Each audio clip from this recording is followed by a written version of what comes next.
ಧನ್ರಾಜ್, ನಿಮ್ ಫ್ರೆಂಡ್ ಹತ್ರ ನೀವು ದುಡ್ಡು ಇಸ್ಕೊಂಡು ಕೊಡದೆ ಆಟ ಆಡ್ತಿದ್ರ ಅಂತ ಅವ್ರು ನಮ್ಗೆ ಕಂಪ್ಲೇಂಟ್ ಕೊಟ್ಟಿದ್ದಾರೆ. ಲೇ ಮನೀಷಾ, ನೀನ್ ಮಿಮಿಕ್ರಿ ಸ್ಕಿಲ್ ನೀನ್ ಇನ್ನೂ ಬೇಜಾನ್ ಇಂಪ್ರೂವ್ ಮಾಡ್ಕೋಬೇಕಲ್ಲ. ಅಂದಂಗೆ ಯಾವ್ದು ನಂಬರು ಅದೆಷ್ಟು ಸಿಮ್ ಕಾರ್ಡ್ ತಗೋತೀಯೋ? ಹಿಂಗೆ ಜಾಸ್ತಿ ಸಿಮ್ ಕಾರ್ಡ್ ತಗೋತಾ ಇರೋ, ಪಕ್ಕ ಒಂದಲ್ಲ ಒಂದಿನ ನೀನ್ ಜೈಲ್ಗೆ ಹಾಕ್ಬಿಡ್ತಾರೆ. ಓ ಹೌದಾ? ಲೇ ನೋಡ್ಲಾ, ಇಲ್ಲಿ ಇದು ನಾನು ಹೇಳ್ತಿರೋದಲ್ಲ, ಸರ್ಕಾರದವ್ರು ಹೇಳ್ತಿರೋದು. ನೀನ್ ಏನಾದ್ರು 9ಕ್ಕಿಂತ ಜಾಸ್ತಿ ಸಿಮ್ ಏನಾದ್ರು ಹೊಂದಿದ್ರೆ ನೀನ್ ಜೈಲ್ಗೆ ಹೋಗ್ಬೇಕಾಗತ್ತೆ. ಇಲ್ಲ ಅಂದ್ರೆ 50,000ದಿಂದ 2 ಲಕ್ಷದವರೆಗೂ ದಂಡ ಕಟ್ಟಬೇಕು. ಓ ಹಾಗಾದ್ರೆ ನಾನು ಫುಲ್ ಸೇಫ್ ಕಂಡ್ಬಿಡು. ಯಾಕಂದ್ರೆ ನಾವು ತಿಳಿಯೋದು ಬರೀ 3 ಸಿಮ್. ನೀನ್ ಪರ್ಚೇಸ್ ಮಾಡಿರೋ ಸಿಮ್ ಕಾರ್ಡ್ಗಳ ಬಗ್ಗೆ ಯೋಚನೆ ಮಾಡ್ತಿದ್ಯಾ, ಆದ್ರೆ ಬೇರೆಯವರು ನಿನ್ ನಂಬರ್ ಅಗೇನ್ಸ್ಟ್ ಇಲ್ಲಿಗಲ್ ಆಗಿ ಪರ್ಚೇಸ್ ಮಾಡಿರೋ ಸಿಮ್ ಕಾರ್ಡ್ಗಳ ಬಗ್ಗೆ ಯೋಚನೆ ಮಾಡಿದ್ಯಾ? ಇದೇನ್ ಹಿಂಗ್ ಹೇಳ್ತಿದ್ಯಾ?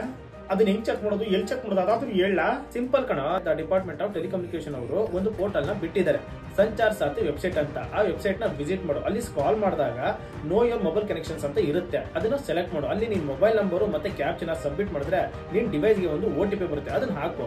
ಆಮೇಲೆ ಅನ್ನೋನ್ ಮತ್ತೆ ಅನ್ಯೂಸ್ಡ್ ಸಿಮ್ ಕಾರ್ಡ್ಸ್ ನ ನೀನ್ ನೋಡಬಹುದು, ಮತ್ತೆ ಅದನ್ನ ನೀನು ಬ್ಲಾಕ್ ಕೂಡ ಮಾಡಬಹುದು.